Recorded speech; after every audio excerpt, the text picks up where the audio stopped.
and welcome to the channel. My name is Annalisa. So I've got a few books that I'm reading right now that I'm trying to get done and read so that I can review them for you. But they're the sort of books that I can really only take a few bites of at once and then need to take a break. So it's progressing very slowly. One of those is Space Opera by Catherine Valente, and the others is one of my in December reads, which, because I couldn't get it done in December, used a wild card to cover that square.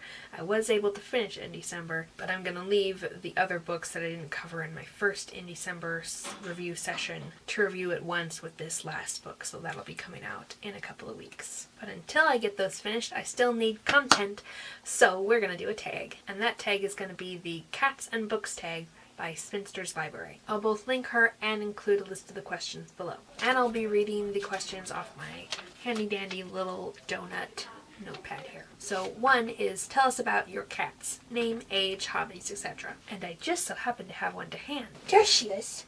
There she is. This one has featured on my book videos the most often because she likes to hang out in my room the most. Because I'm her favorite person, aren't I? Yes. Oh. Yes, this is Fluffy. And she likes to sit in my filming spot when I've got it all nice and set up with this blanket here laid over and the pillow against the wall. And she thinks that that's just the perfect place for her to sleep. So I had to move her out of it before I could start filming, didn't I, Fluffy? Oh, yes. Oh yes, now she's going to sit in the lap. So Fluffy is a girl, and she's our little princess. She's very dainty and refined and dignified. She's about 12 years old, and she's also our sweetest kitty. She's the friendliest, so when you come into a room, or when she comes into a room, she'll meow at you, or usually not a full meow, usually it's her little brrr, a little purry greeting. Or when you pat her and she's been sleeping and she wakes up, she'll brrr, with a little questioning, she makes it go high at the end so that it's like a question. She's learned how to do that from how people talk. It's so sweet, yes. And she's the type who'll come sit on you when you're sad and purr and give you cuddles. And she's pretty much up for petting anytime, whereas our other two cats, Zipper and Aomer, are only up for petting when they want petted, which is not often. Aomer, our yellow cat in our most recent edition, who I'll show you some footage of, is 2.5 now. He only likes to be petted every couple of days, but when he does want to be petted, he wants to be petted a lot. When we got him, he actually kind of brought out Fluffy's playful side again. She for all the time we had just her and Zipper, she liked to play when she was a kitten, but had mostly stopped that when she was an adult. But when he came, she started a lot more running around the house, and she and Aomer would chase each other and play together.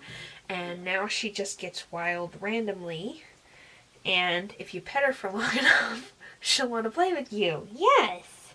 And she uses her little claws and her little teethies, don't you? Yes.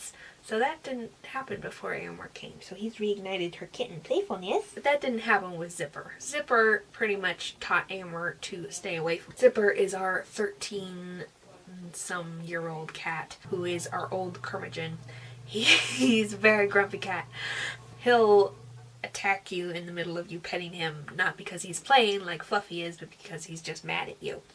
But we still love him. He's our tuxedo cat, and I have a special place in my heart for tuxedo cats because of him. He's also the most stereotypically cattish of our cats. He's the grumpiest. He's the one who will go sit on the person who wants him the least. And he just inspires me a lot with my art. He's the only of my cats I've actually painted, because the way he sits and the way he strikes a pose is just so cattish. So I've taken some more pictures of him as references to paint him a few more times because he's just so inspiring. Now, on to the book portion of the tag. Question 2 is, what is a book that features a cat? And I decided for this one to list them, and then I'm going to refer back to these various different books for the further questions. And as I was preparing to do this tag, I actually realized how many of my favorite books don't have cats in them. How could I like this many books that don't have cats in them? But one series that I've talked about a lot is In Death by J.D. Robb, so I'm not going to talk about it too in depth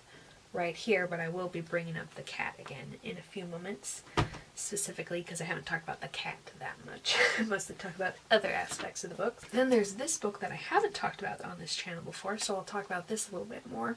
The Cat and the Curmudgeon by Cleveland Amory, and this is the book that taught me the word curmudgeon. And this is the cat in question. His name is Polar Bear. Then there's the Avalon series, which I've mentioned before, and it includes a bigger cat named Lyra, and she is, if I'm remembering correctly, a mountain lion type cat with wings, which has very much inspired me. I have a cat of a similar kind in my own story because a cat with wings is just really cool. Then there's this series, Warriors by Aaron Hunter, and this is a whole series or set of series, much like Avalon and Christopher Del Toro, those types. It's a set of series about these cats. And I think there's 6 books in this first Warrior series, and then there's 3 books in the next one, and a bunch more books in the next one, and then there's another one after that. And it's all about these cats, and it was inspired by the author having her little red cat run away. And so she imagined up a whole story of what might have happened to him and how he could have wonderful adventures with other cats in the wild. I have talked about this once before, mainly referring to how it describes battles and how it has set up the clan system, which is the society that cats live in. So if you want to know more about that, I'll link the video below. And I'll talk a bit more about my favorite cats in this a little later. And then the last one I came up with is The Legend of Drizzt by R.A. Salvatore. And I think I mentioned those books quite a while ago when I was talking about battles in books. The Legend of Drizzt series has some of my absolute favorite, best described battles ever. But it also has a cat who is a familiar. Gwenwivar is a great big black panther, and she is the familiar of the main character Drizzt. She has quite a lot of personality and is very cute while also being very badass. The third question is, what is your favorite fictional cat? And that one is really hard because I really like all these cats.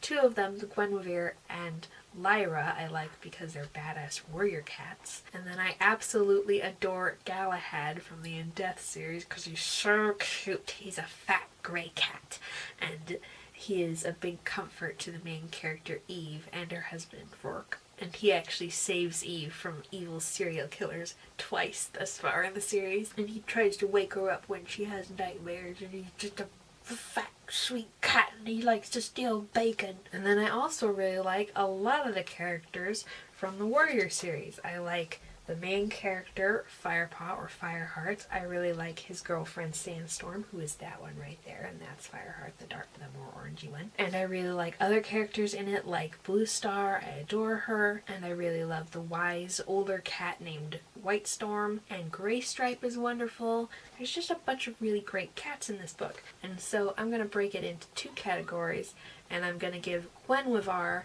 the top prize for my favorite warrior cat, and I'm going to give Galahad my top prize favorite pet cat. Now question 4 is, if my cat were a main character, what sort of book would they be in? And so my sweetie pie Fluffy, who one of her nicknames is Princess, would probably be in a story about a beautiful and wise princess who rules her people lovingly and is the perfect dignified diplomat. Zipper would probably be a warrior king because he is very much the king of the house, and he also tends to get in quite a lot of fights with passing through cats and costs us quite a lot of money at the vet. So I think he would be in some kind of epic fantasy war story with clashing nations and stuff. And then Eomer, I think, would fit quite well in the world of the warriors with all the clans. He is a 15-pound cat, and he actually has fur quite like Fireheart, and I think he would just fit in very well. He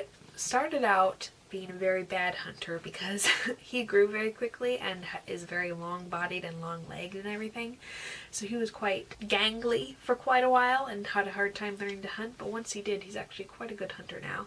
And he too comes home with wounds from fights with other cats. But he's quite a lot less dignified than Zipper, so I think he would fit in well as a warrior who gets things done and brings home the bacon and doesn't care quite so much about how he looks. Number 5 is what books would my cats enjoy? I think Fluffy would probably enjoy some nice day-in-the-life fiction. Like, there's a series I really like about a Father Tim Kavanaugh, which I'll put a link to in the description because I can't remember the details right now. But it's about a Anglican or Episcopal, because he's in America, Episcopal who lives in a little town kind of in the same area as Mayberry would be, but more modern and a little bigger. And it's a series all about how his parishioners are doing, about how he interacts with his parishioners and how he falls in love, and how he brings up a boy who he kind of adopted, not officially, but just a kid who needed a home, and he just takes him in because his parents weren't taking care of him. And there's just a lot of sweet people in the community and interesting weird people in the community. It's very mushy. I think Fluffy would like that very much. I think Amor would probably enjoy the Warrior series as well as fitting in well with it. And I think Zipper would like The Cat and the Curmudgeon because it's all about how the cat is the ruler of the household. And and there's quite a lot of dignity going around both the cat and the curmudgeon human person. And I think he would appreciate the author's way of phrasing things. Number 6 is what book would be better with a cat in it? And my answer to that is all of them, of course. Like I said, oh, she's back, hello. Like I said, as I was preparing for this tag, I realized how many of my favorite books don't have cats in them. Temeraire could totally use a cat. Lawrence and Temeraire should definitely have a cat, and the cat could just ride in a little side saddle pockety thing on Temeraire's saddle, and they could just take this cat everywhere, and Temeraire could interact with the cat, and it would be freaking adorable. Because there are quite a few times when Temeraire and Lawrence end up fairly alone, and so it'd be nice to have a third critter around. Uprooted, also by Naomi Novik, could totally use a cat. It's about a couple of sorcerers living in a tower with a library. No cat! Why is there no cat? They definitely need a cat. It would be so much less lonely in that tower with a cat. Bitterblue needs a cat. Deltora needs a cat. They've got a crow and a filly. As I've discussed before, I don't really know what kind of creature filly is, but they could definitely get a cat in there. Wild Like Me needs a cat. How can she not have cats? Louise has a ton of cats. Does she really not have cats? How can I not remember if she has cats?